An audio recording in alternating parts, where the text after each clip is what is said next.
عقائد و عبادات۔ ٹاپک نمبر 13، بدعت کا بیان۔ سوال نمبر 1، بدعت کسے کہتے ہیں؟ الجواب، بدعت اس نئے کام کو کہتے ہیں جو رسول اللہ صلی اللہ علیہ وسلم کے زمانے میں نہ ہو۔ سوال نمبر 2، بدعت کا کیا حکم ہے؟ الجواب، بدعت کی 2 صورتیں ہیں۔ نمبر 1، بدعت حسنہ، نمبر 2، بدعت سیئہ۔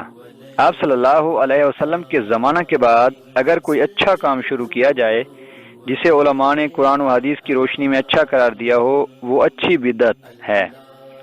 اور آپ صلی اللہ علیہ وسلم کے زمانہ کے بعد اگر کوئی برا کام شروع کیا جائے جسے علماء و قرآن و حدیث کے خلاف قرار دیا ہو، وہ بری بدعت ہے۔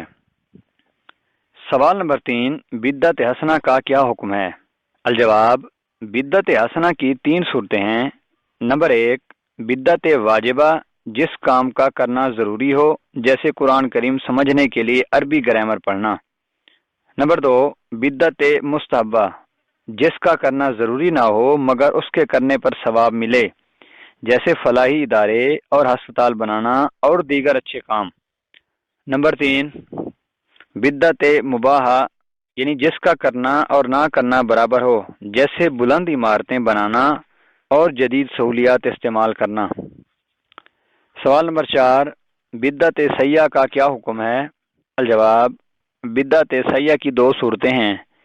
نمبر 1، بدعت مکروہہ، جس کا کرنا شریعت میں ناپسند ہو اور اس سے کوئی سنت چھوٹ جائے، جیسے کھڑے ہو کر کھانا پینا۔ بدعت محرمہ، جس کا کرنا حرام ہو، جیسے گمراہ فرقوں کے عقائد اور گانے باجے۔ سوال نمبر 5، کیا بدعت حسنہ پر ثواب ملتا ہے؟ الجواب، جی ہاں، آپ صلی اللہ علیہ وسلم نے فرمایا، جس نے اسلام میں اچھا طریقہ ایجاد کیا، بدعت حسنہ شروع کی، اسے اس کا ثواب ملے گا، اور قیامت تک جتنے لوگ اس پر عمل کریں گے ان سب کا ثواب اس شروع کرنے والے کو بھی ملے گا، اور عمل کرنے والوں کا اجر بھی کم نہیں ہوگا۔ بحوالہ صحیح مسلم، حدیث نمبر 1017۔ سوال نمبر 6، کیا صحابہ کرام رضی اللہ عنہم نے بھی کوئی بدعت حسنہ شروع کی؟ الجواب، جی ہاں، حضور صلی اللہ علیہ وسلم کے زمانے میں قرآن کریم ایک جگہ جمع نہیں تھا، اس کو سیدنا صدیق اکبر رضی اللہ عنہ نے جمع کروایا۔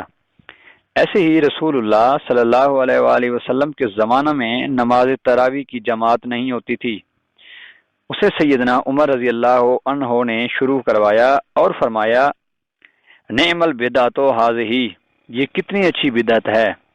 حوالہ صحیح بخاری، حدیث نمبر 1906۔ سوال نمبر 7، کیا بدعت سیئہ یعنی بری بدعت پر گناہ ہوتا ہے؟ الجواب، جی ہاں، آپ صلی اللہ علیہ وسلم نے فرمایا، جس نے اسلام میں برا طریقہ ایجاد کیا یعنی بدعت سیئہ شروع کی، اسے اس کا گناہ ہوگا، اور قیامت تک جتنے لوگ اس پر عمل کریں گے ان کا گناہ اس شروع کرنے والے کو بھی ملے گا۔ بحوالہ صحیح مسلم، حدیث نمبر 1017۔ سوال نمبر 8، اگر اچھی اور بری بدعت کا فرق نہ کیا جائے تو کیا ہوگا؟ الجواب، ایسی صورت میں بہت سے نیک کام بھی حرام ہو جائیں گے، مثلا قرآن کریم پر زبریں اور زیریں لگانا اور اسے پریس میں چھاپنا، ہوائی جہاز پر حج کرنے جانا، مسجدوں کے مینار بنانا، فلاحی ادارے بنانا، اور اس کے علاوہ وہ تمام کام جو آپ صلی اللہ علیہ وسلم کے زمانے میں نہیں تھے۔ سوال نمبر 9، موجودہ دور کی چند اچھی بدعتیں بتائیے۔ الجواب، میلاد النبی صلی اللہ علیہ وسلم کے موقع پر جلسے کرنا، جلوس نکالنا، اولیاء اللہ رحمہم اللہ کا عرس منانا، ایصال ثواب کے لیے چہلم وغیرہ کرنا، کھڑے ہو کر درود و سلام پڑھنا، اذان سے پہلے الصلاۃ والسلام علیک یا رسول اللہ پڑھنا، 11ویں شریف کا ختم پڑھنا وغیرہ۔ سوال نمبر 10، موجودہ دور کی چند بری بدعتیں بتائیے۔ الجواب، داڑھی منڈوانا، عورتوں کا بے پردہ بازاروں میں جانا، گانوں کی مجلسیں، کھڑے ہو کر پانی پینا، میت کے گھر دعوت کرنا، گمراہ فرقوں کے عقائد وغیرہ۔